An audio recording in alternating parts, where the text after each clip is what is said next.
The legacy of partition. In the middle of the 20th century, an empire that had ruled vast parts of the world began to dissolve. The British withdrawal from South Asia in 1947 marked the end of nearly 2 centuries of colonial rule. But independence did not arrive as a moment of unity. It arrived as a division. Two new states emerged almost overnight: India, Pakistan, and between them, a boundary drawn in haste would become one of the most contested geopolitical lines in modern history. The partition of British India triggered one of the largest mass migrations in human history. Entire communities moved across newly drawn borders. Railways became escape routes. Cities became zones of uncertainty, and violence spread across Punjab, Bengal, and surrounding regions. Historians widely agree that this period resulted in one of the most significant humanitarian crises of the 20th century. Yet the political consequences extended far beyond 1947. Because partition did not resolve the question of territory, it created unresolved disputes, most importantly over the princely state of Kashmir, a region that would become the focal point of conflict between India and Pakistan for generations. This is not a story of one war. It is a story of continuity, of recurring crises, of diplomacy and breakdown, of competing national narratives, and of a rivalry that has shaped the strategic balance of South Asia for more than 75 years. Act 1: Partition and the Birth of Two States. The partition of British India was guided by administrative decisions taken in London and Delhi under extreme time pressure. The British government, facing political and economic constraints after the Second World War, accelerated its withdrawal from the region. Boundary demarcation was carried out by a commission led by Sir Cyril Radcliffe.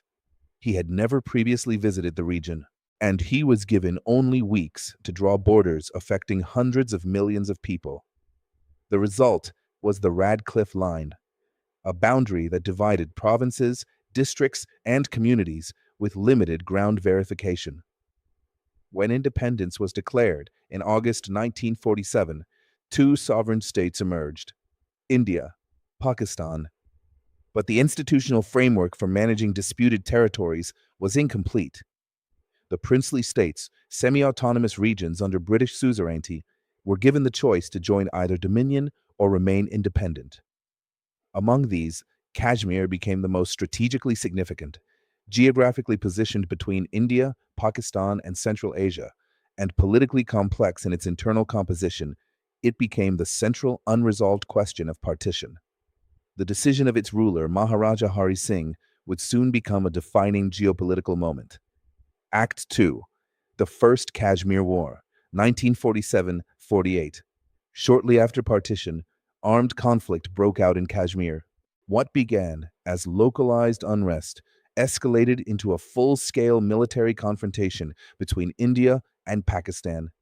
India's official position maintains that Kashmir legally acceded to India through a formal instrument of accession signed by the Maharaja. Pakistan's position disputes this, arguing that the accession does not reflect the political will of the majority population of the region. As conflict escalated, irregular forces entered the region, followed by regular military involvement from both sides. The fighting spread across mountainous terrain, with limited infrastructure and difficult logistics. By 1949, international concern led to intervention by the United Nations. A ceasefire was agreed. This established a temporary boundary known as the Line of Control. It divided Kashmir into areas administered by India and Pakistan. However, it did not resolve the dispute itself. Instead, it institutionalized it. From this point onward, Kashmir would remain a central point of tension in all subsequent India-Pakistan relations. Act 3: The 1965 War. In 1965, tensions escalated once again into full-scale war. The conflict originated from a combination of border skirmishes and infiltration operations in the Kashmir region. India's position states that Pakistan initiated infiltration attempts. Pakistan's position states that it was supporting self-determination movements within Kashmir. The conflict expanded rapidly beyond Kashmir into Punjab and other border regions. Armored divisions engaged in large-scale battles. air forces conducted operations across multiple fronts. The war became one of the largest conventional conflicts in South Asia after independence. Despite intense fighting, neither side achieved a decisive strategic victory. International mediation, particularly from the Soviet Union, led to the Tashkent Agreement. Both sides agreed to return to pre-war positions. However, the underlying dispute remained unresolved. The war demonstrated a recurring pattern in India-Pakistan relations: escalation, conflict, international mediation, temporary stability, and unresolved core issues. Act 4. The 1971 War and the Creation of Bangladesh. The 1971 conflict represented a fundamental transformation in South Asian geopolitics. It was triggered by political tensions within Pakistan between East and West regions. Economic disparity, political marginalization, and internal unrest contributed to rising instability in East Pakistan. India's official position states that it intervened following a large influx of refugees and humanitarian crisis conditions. Pakistan's official position describes the conflict as an internal civil war, influenced by external intervention. The war escalated into full-scale military confrontation. It concluded with the surrender of Pakistani forces in the Eastern Theater. As a result, East Pakistan became the independent state of Bangladesh. International academic consensus recognizes this as one of the most significant post-colonial geopolitical changes. However, interpretations of causality and responsibility differ significantly between the involved states. This conflict permanently altered the strategic balance of South Asia. Act 5. The Kargil Conflict, 1999. In 1999, armed conflict erupted once again in the Kargil region of Kashmir. Military positions were established at high altitude along the line of control. India's position states that Pakistani forces crossed into Indian-administered territory. Pakistan's position denies official involvement, suggesting that irregular forces may have acted independently. Military analysts generally describe the conflict as a limited but highly intense engagement under extreme environmental conditions. Combat took place at altitudes where logistics and survival were significant challenges. Artillery, air operations, and infantry engagements were conducted across mountainous terrain. International diplomatic pressure contributed to withdrawal from occupied positions. The conflict ended without formal declaration of war. However, it significantly influenced military planning and strategic doctrine in both countries. Act 6. Nuclear Deterrence and Strategic Balance. In 1998, both India and Pakistan conducted nuclear tests. These tests fundamentally altered the strategic environment in South Asia. India stated that the tests were conducted for national security and strategic deterrence. Pakistan stated that its tests were conducted in response to regional security developments. Military analysts widely describe this period as the establishment of nuclear deterrence in the region. This significantly reduced the likelihood of full-scale conventional war. However, it did not eliminate conflict. Instead, it shifted the nature of confrontation toward limited engagements and crisis-driven escalation. This condition is often described in strategic studies as nuclear deterrence with conventional instability. Act 7. Modern Conflicts, 2001 to 2024. From the early 2000s onward, India-Pakistan relations entered a new phase characterized by recurring crises.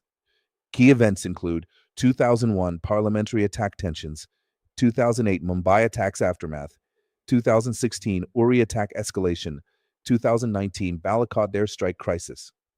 India's official position states that cross-border operations targeted militant infrastructure. Pakistan's official position disputes these claims and denies responsibility.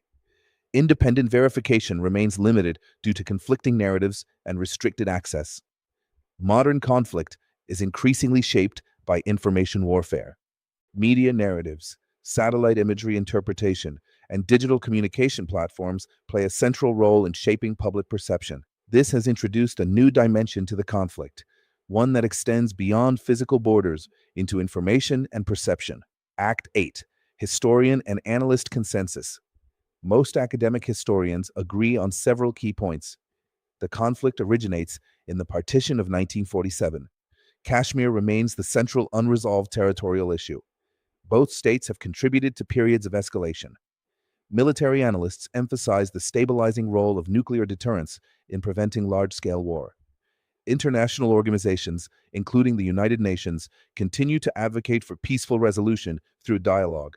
However, no enforceable global mechanism exists to resolve the dispute. Act 9. Long-term consequences. The India-Pakistan rivalry has had profound and lasting consequences. It has shaped military budgets, foreign policy priorities, and domestic political narratives. It has influenced national identity formation across generations. It has resulted in repeated cycles of conflict and diplomacy. Despite tensions, diplomatic engagement has never fully ceased. Back-channel negotiations have often continued even during crises. This creates a paradoxical condition, a rivalry defined by confrontation, yet sustained by intermittent communication. Conclusion: a continuing history. The evidence does not point to a single cause of the India-Pakistan conflict. Instead, it reveals a layered historical process. Partition, territorial disputes, competing national narratives, military escalation, diplomatic breakdowns, and repeated attempts to manage instability. Historians broadly agree on one central interpretation. This is not a story of one war. It is a continuing geopolitical condition, and its future remains dependent not only on history, but on decisions yet to be made.